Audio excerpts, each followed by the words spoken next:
Take it. Take it. Come on. Don't you want a promotion? Come on, don't you want to grow up big and strong and be responsible for a whole planet? Just take the Matrix already!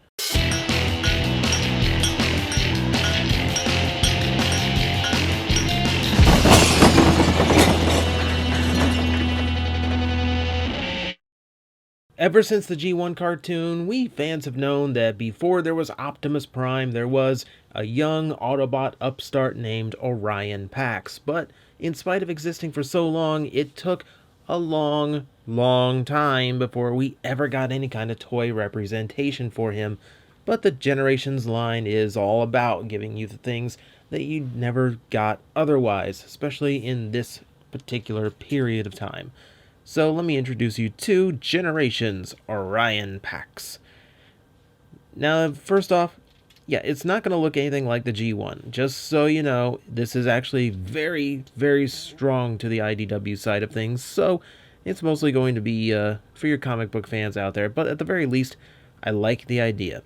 So, of course, it is cast in the red and blue plastics we know Optimus Prime for, as well as some gray here and there for vital details. I love how they've kind of worked Optimus Prime into a very condensed form. He very much looks like a pickup truck, like a very futuristic alien pickup truck, which is pretty perfect, I would say, for, you know, a younger, smaller Optimus Prime. But compounding that is this section in the rear where you've got all of these interlapping gray panels, and it looks like it's armored storage compartment, or it looks like he's I don't know, transporting something, transporting wing parts or something. Use your imagination. I prefer to think of armor paneling for this. But it's a neat way of not only conveying an alien vehicle, but also getting a little bit of that trailer in there, just so you can see where the Optimus Prime elements came from. It's actually a pretty inspired design. Also, it's a little bit different than the usual Prime, since it's there's no smokestacks or anything. You've got a lot of blue up front, where usually the blue is kept to the rear. There's a lot more going on than just, you know, standard transforming Optimus Prime, especially at the deluxe size. So plenty of silver paint going on, tech details painted into the side, which is something I don't see often. That's actually kind of cool. The rims painted as well. You also have the grille up front, not as much of a grille there. A little bit of air intake detail molded in as painted silver, as well as the bumper, of course, and then a little bit of yellow for the headlights and turn signals. I suppose that's just something you need on Cybertron, because I guess you don't want traffic accidents there either, especially when it's literally your body. And little tiny floodlights at the top, too. I like that, too. Nothing really to the rear. That's mostly detail for robot mode. A little bit of tail light molded in, at least. And then you got this weird black square. Like, every time I pick up this toy, my first thought is that's the rub sign. But no, that doesn't make sense. It's not a rub sign figure. And the Autobot symbol is clearly right there behind the windshield. Now, I like the tech detail exposed through the windshield here, and this will look a lot better in robot mode. But it still kind of compounds that whole thing of, I don't know why an alien vehicle has a windshield, or, you know, tires that seem to be made of rubber, at least by the molding there. It's things you just suspend your disbelief on, and you just have to have these elements to acknowledge in your brain that this is a truck, right? It's just a truck. It's still weird to me.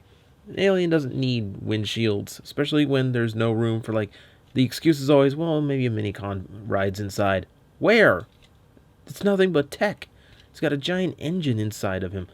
Well, I guess every Transformer does, but hey, it's visible here. So that's about all the vehicle mode does. We do have 2 ports on the side, which we can plug in his 2 accessories. So very quickly, we will demonstrate that those peg holes actually do work, giving you a cannon on the side, and what I'm going to assume is a long sniper barrel, because, hey, at least that makes a little bit more sense than plugging in that way.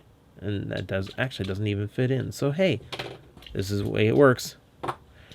Alright, so, robot mode time. And this guy's got kind of a fun little transformation. I kind of like going through this one. So, we're going to flip up that front panel and get the entire front end split and flipped out to the side. Pretty much most of his vehicle is mostly held up in just these two massive sections of paneling, which we will deal with at a later time. So let's get the rear section unpegged and flip the whole thing forward.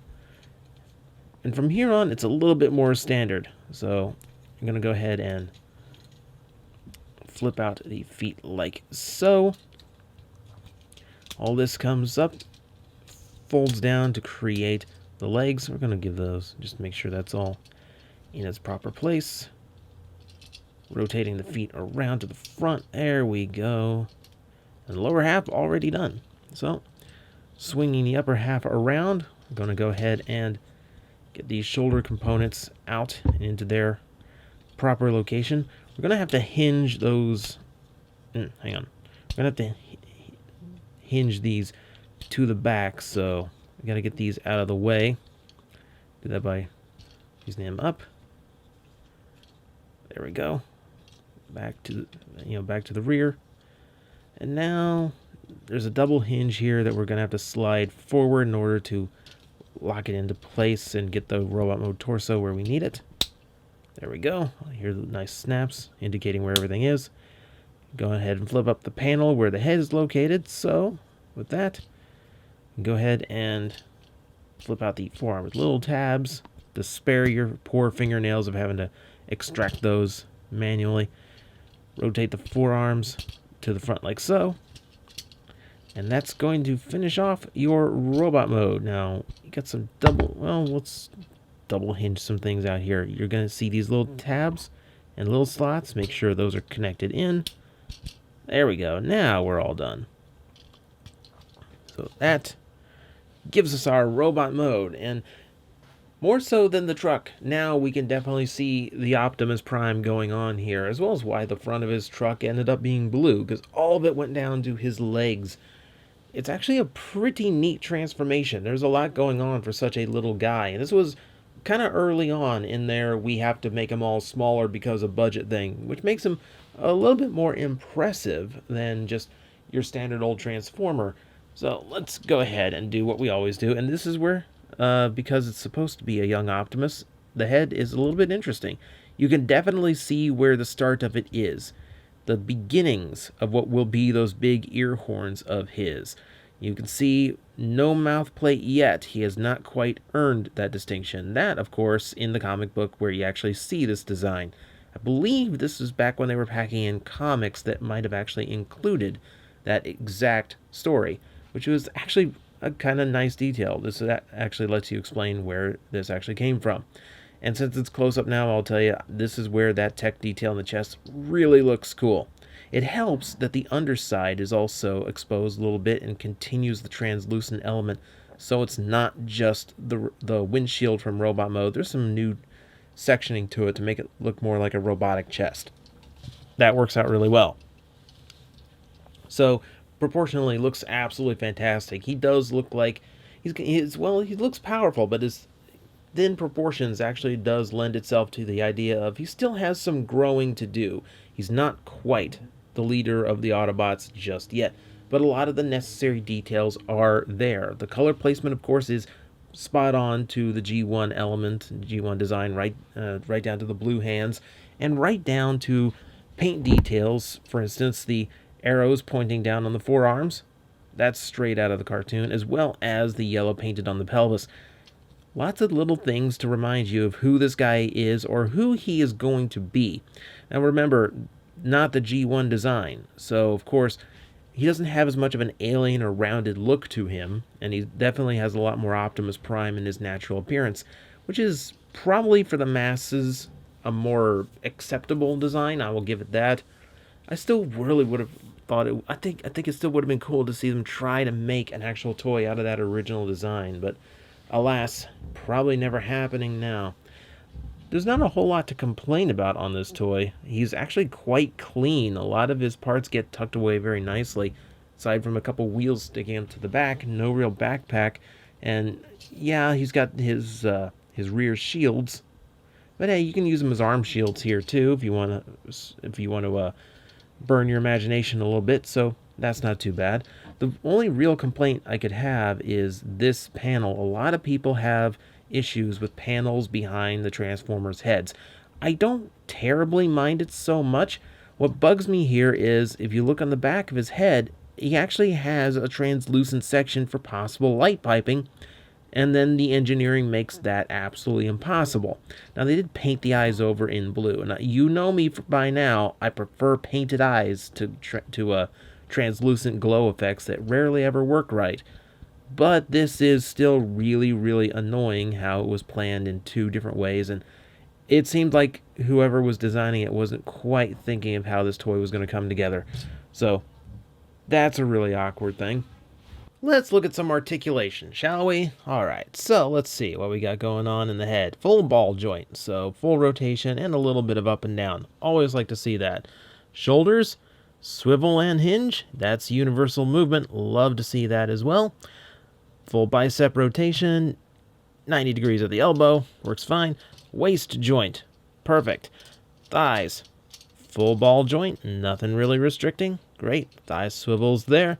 Knees. How good are the knees? We had to stop short of 90 degrees. No, Optimus was never really a very spry guy now, was he? And then ball joint at the ankle, as well as a hinge going back and forth. He's got quite a bit of range of motion to him. Quite nice. Let's see how close we can get to like the Iron Man thing. Yeah. No, not quite. Needs more bend at the knee. But hey, that's actually pretty good for a deluxe. Especially one trying something a little bit different for an Optimus Prime. Of course, it's Orion Pax, not Optimus. Alright, so what can we do with that articulation? Well, we got a cannon. Well, a hand cannon anyway. It's actually quite close to his original G1 gun. Just looks maybe a little less grand. It's a little bit more standard design, but a lot of familiar elements are there, like a lot of this guy. A lot of elements are familiar to Optimus Prime, but not quite entirely there, which is pretty appropriate now that I think of it. And that also goes for his axe, cast entirely in translucent orange plastic. Here, get out of the way so it can focus. Yeah, entirely in translucent orange plastic, and then with the entire handle painted in black. Of course, an Optimus Prime would have to have an orange axe as a weapon, so peg-in is all the way up there, so he holds it at a very natural point for a battle axe, giving him two very, very good weapons for him, both iconic of the character, should you know his details well enough.